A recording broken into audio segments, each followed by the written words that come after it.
போறதுன்னு சொல்லு. ராமன் சொல்றார், பரதன் எனக்கு பக்தன், பரதனிடத்தில் அன்பு அப்படிங்கிறதான் ராமனுக்கு உயிர். பரதன் எதிர்த்து வந்தான்னா பிற்பாடு உயிரை சண்டை போட்டு போக்கவே வேண்டாம். பரதன் எதிர்த்து வந்தான்னாலே உயிர் படு சொல்லு. என்ன உயிரே பரத பிரேமன் தான். ராமன் திரும்பி லக்ஷ்மணனை பார்த்தார். லக்ஷ்மணா, அதை பாத்தியா, ஏதோ சண்டை போடுறதுக்கு வந்திருக்கான்னு அப்போலேருந்து சொல்லிருந்தியே. போர் பாத்தியா, ஏதோ சண்டை போடுறதுக்கு வந்திருக்கான்னு அப்போலேருந்து சொல்லிருந்தியே. போர் பெருங்கோலத்தை பொருந்து நோக்கு. இது போர் பெருங்கோலம் அல்ல, நீர் பெருங்கோலம். நீராக உருகி போய் கீழே கிடக்கிறான். இவனை பத்தியா இந்த வார்த்தை நீ சொன்னாய்? அப்பவே 8 ஷான் உடம்பு 4 ஷானா குறுகி போச்சு லக்ஷ்மணன்.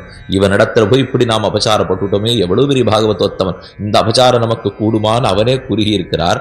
அதுக்கப்புறம் ராமன் சொன்ன வார்த்தை ஒன்று ஏற்றுக்கொள்ள முடியாத வார்த்தை.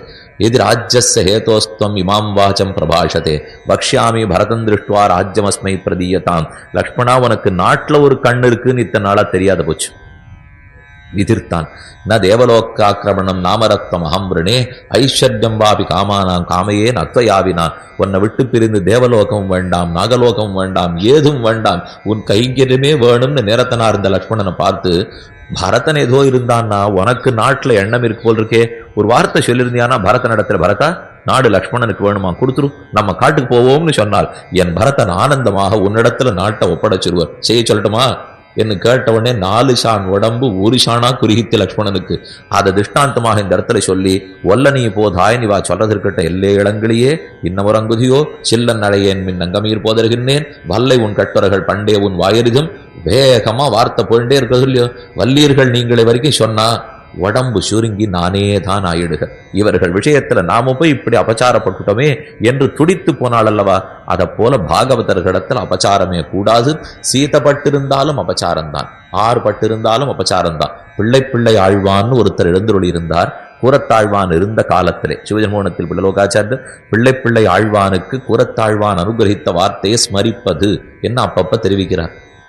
கூரத்தாழ்வான் அவர் பார்த்தா அவருடைய சிஷ்யர், கூரத்தாழ்வான் சிஷ்யர் தான் பிள்ளை ஆழ்வார். ஆனால் இவர் பாகவத அபச்சாரப்பட்டுண்டே இருப்பார். அது எப்படியான்னு தடுக்கணுமே. ஏன்னா பாகவதர்களை முன்னிட்டு கொண்டு பகவானை பத்தலைன்னா, பூர்வர்கள் ரொம்ப கঠোরமாக எழுதி வச்சிருக்கா, பாகவதர்களை முன்னிட்டு பகவானை பத்தலைன்னா அது தேவதாந்தர பஜனத்தோட ஒக்கும்.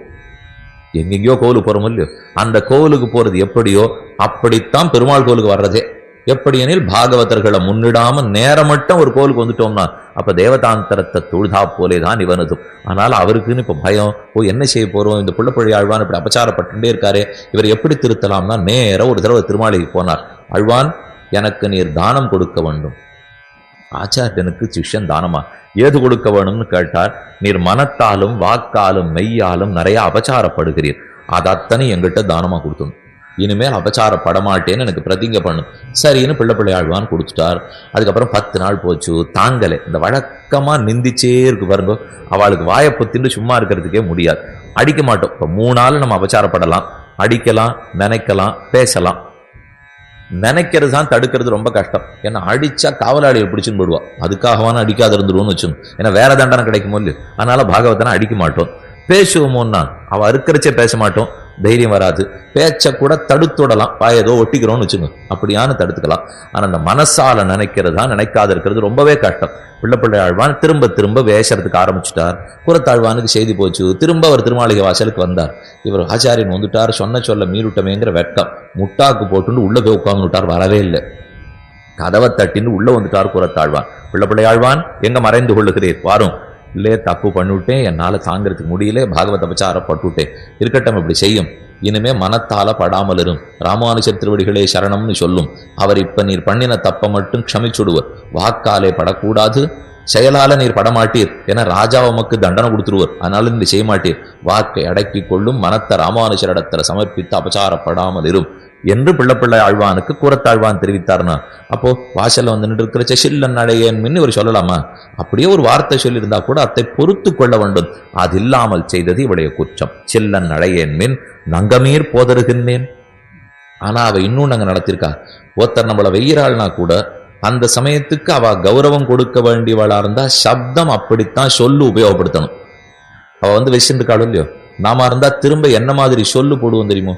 ஒருத்தரை பற்றி நம்ம கொண்டாடுறோம்னா அவளோட ரொம்ப நல்ல உறவு இருந்ததுன்னா கொண்டாடுவோம். அப்படி இல்லைன்னா அவன் என்ன நல்லவனாக இருந்தாலும் வச்சு தான் தீர்ப்போம். இது நம்முடைய வழக்கம். எப்படின்னா, ஒருத்தருக்கு ரொம்ப பிடிச்சவரா இருக்காருன்னா அவருடைய தீய குணத்தை கூட கொண்டாடிடுவோம். ஒருத்தரை பிடிக்கலன்னா அவர்கிட்ட இருக்கிற நல்ல குணத்தை கூட வச்சிருவோம். அந்த மாதிரி இருக்கக்கூடாது. அப்படியே ஒருத்தர் ஏதோ தப்பு சொல்றாள் இருந்தா கூட கௌரவத்தை குறைய விட்டு பேசுவதே கூடாது. என்ன இந்த சொல்லு நங்கை மீர் போதருகின்றேன்னு இருக்கும் இல்லையோ, நங்கைனா குணபூர்த்தி படைத்தவள் நங்கை. அப்ப எதிர இருக்கிறவா வெஷன் இருக்கா, அவளை பார்த்து நங்கை அப்படின்னு கூப்பிடுவாளான. நம்பி நம்பின்னு சொன்னா குணபூர்ணனுக்கு நம்பின்னு பேர், நங்கை நங்காயின்னு சொன்னா குணபூர்த்தி படைத்த பெண்ணுக்கு பேர். எதிர இருக்கிறவா வெஷன் இருக்காளே, ஆனா நங்கமீர் போதருகின்றேன்னு சொல்றாளேன்னா, எப்பவும் பகவத் விஷயத்துல ருச்சி உடையார் ஏதான்னு சொன்னாலும் மாற்று பேசும்போது குறைவாக பேசிவிடக் கூடாது. அவர்களுக்குன்னு இருக்கிற பாஷை அவமரியாதை தோத்த பேசவே கூடாதுங்கிறதான் நங்கமீர் போதருகின்றேன். தப்பு நடக்கிறது உண்டு, அதுக்கு நம்மளை வெச்சு திட்டி நாம திரும்பி பண்ணிட்டு இருக்க முடியுமா? அவர்கள் வழியில போய்த்தான் திருத்தி ஆக வேண்டும். இப்ப கீழே சொன்னேனே, கிமர்த்தம் புண்டரீகாட்ச புக்தம் ரிஷப போஜனம். துரியோதனன் கண்ணனை பார்த்து கேட்கிறான், தாமரை கண்ணனே எதுக்காக விதுரன் குடிசையில போய் சாப்பிட்டேன்? என் வீட்டை விட்டுட்டே, பீஷ்மர் வீட்டை விட்டுட்டே, துரோணர் வீட்டை விட்டுட்டே, தாமரை கண்ணன் என்ன? நம்ம இந்த மாதிரி யாரையான வெய்யச்சே சொல்லுவோம்? ஒருத்தரை பார்த்து இந்த மாதிரி நீங்கள் அந்த கல்யாணத்துக்கு வரேன்னு சொல்லியிருந்தீர்கள், வரவே இல்லைன்னு ஒரே கோபத்தோட பேசிட்டு இருக்கோன்னு வச்சுங்க, தாமரை கண்ணனே, நல்ல தலைமையில் கேசவனே இப்படின்னு கொண்டாடிலாம் சொல்லவே மாட்டோம். 2 வார்த்தை வெசிப்ட்டு அப்புறம் தான் ஏன்னே கேட்போம். ஆனால் இந்த இடத்துல கிமர்த்தம் புண்டரீகாட்சன்னா என்றும் கௌரவத்தை குறைத்து கொள்ளாமல் தான் பேச வேண்டும். இன்னொருத்தரை பேசும்போது தாழ்ந்த சொற்களால் அவர்களை விழிக்கவே கூடாது. அவர்கள் எப்படி இருந்தாலும் ஓரளவுக்கு அதை ஏற்றுக்கொண்டு அவர்கள் வழியில போய்த்தான் திருத்தி ஆகணும். நம்மாழ்வார் ஒரு பாசுரத்தில், மின்னடமடவார்கள் நின்னருள் சூடுவார் முன்பு நான் அதஞ்சுவன், மண்ணுடைய இலங்கை அரண் காய்ந்த மாயவனே உன்னுடைய சுண்டாயம் நான் அறிவன், இனி அது கொண்டு செய்வதன் என்னுடைய பந்துங்கடலன் தந்து போகு நம்பி கழகமேரேல் என்ன 6ஆம் பத்து 2ஆம் திருவாயுமொழியில ஊடல் திறத்துல பாடிட்டு இருக்கார். பிரணய ரோஷம், பிரணய கலக உற்சவம், பிரணய கல உற்சவம் பாப்பிலே பிரணய ரோஷத்தோட ஆழ்வார் பாடிட்டு இருக்கார்.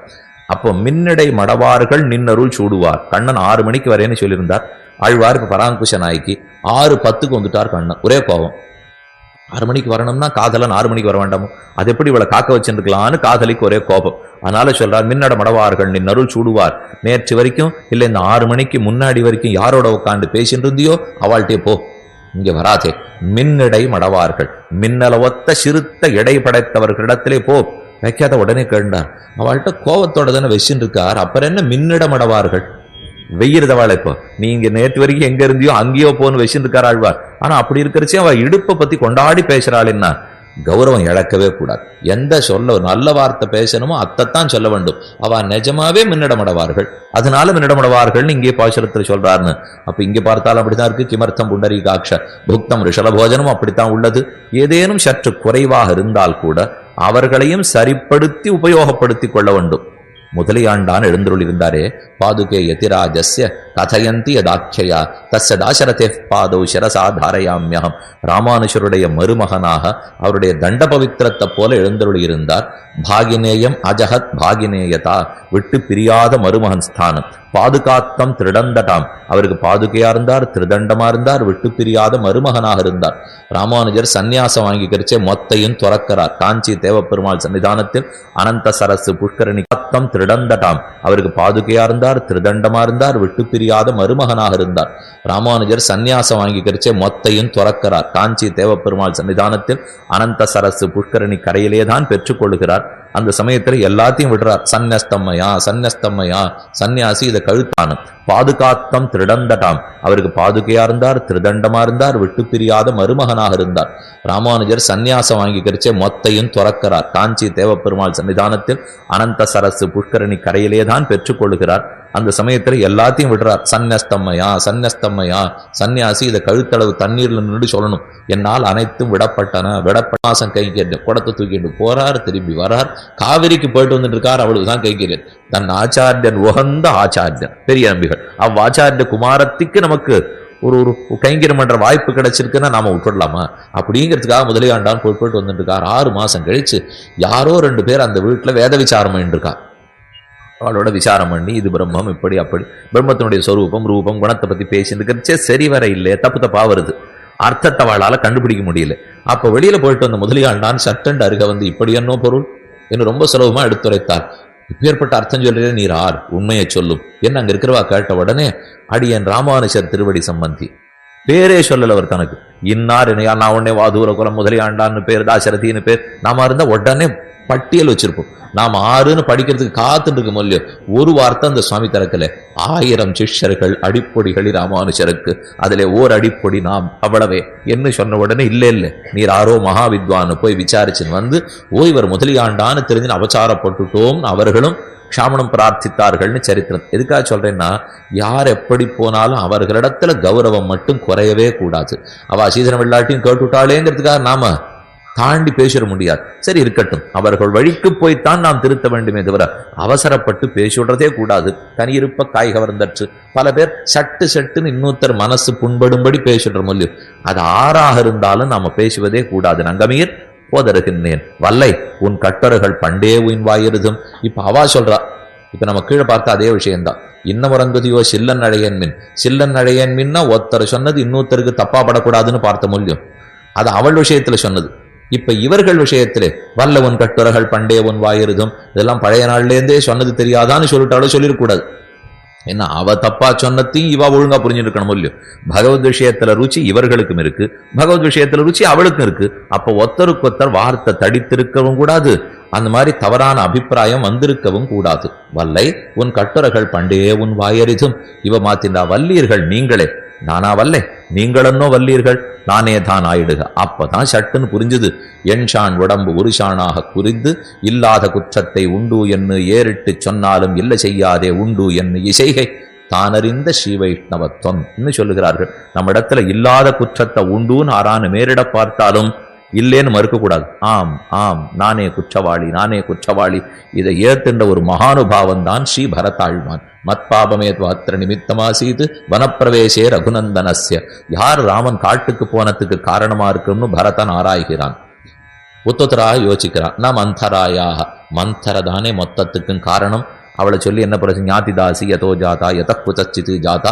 யதோ ஜாதா என்னானிதே உடாரி அப்படின்னு நம்மள வியாக்கியானத்தில் எழுதி வச்சிருக்கார். எங்கேயோ பிறந்தா எங்கேயோ வந்தா, தன் தலைவிக்கு நல்லது பண்ணணும்னு நினைச்சிட்டா தாசி விட்டுடும். அவளை பத்தி பேசி பிரயோஜனம் இல்லை. நச்ச மாதுரஸ்யாக, என் தாயன்னோ குற்றவாளி. ராமனும் இல்லை பரதன் இல்லை, 2 பேருக்கு வேறுபாடு கிடையாதுன்னு பேசின்றவ மனசு மாறிப்பட்டாளே. கலக்கியமா மனத்தனலாய் கைகேசி வரம் வேண்ட, மலக்கியமா மனத்தனனாய் மன்னவனும் மராதுடைய குலக்குமரா காடுரையப்போன்னு சொல்லிட்டாளே. அதனால அவள் தான் குற்றவாளின்னு யோசிச்சு பார்த்தார். இல்லையே, பெத்த பாசம் கண்ணை மறைச்சுடுத்து அம்மாவாச்சே. அதனால புத்திர வாத்சல்யத்தால ஏதோ தப்பு பண்ணிட்டா போட்டு விட்டுடுவோம். தசரதனுக்கு புத்தி எங்க போயிடுது? 60,000 வருஷம் இவ்வளவு பெரிய ராஜ்யத்தை ஆண்டிருக்கிற பெண்ணே, நீ தப்பு சொல்லுகிறாய். ராஜ்யம் முக்கியம், ராமன் முக்கியம், உன்னுடைய வர எனக்கு முக்கியம் இல்லை போ அப்படின்னு சொல்லியிருக்க வேண்டாமா? என்னமோ சத்தியசந்தனாம், என்னமோ இக்ஷாகுலத்துல பொய்யை தவிர உண்மையை தவிர பேச மாட்டார்களா? இதெல்லாம் தசரதனே குற்றவாளி. யோசிச்சு பார்த்தார். அவரை சொல்லி பிரயோஜனம் இல்லை.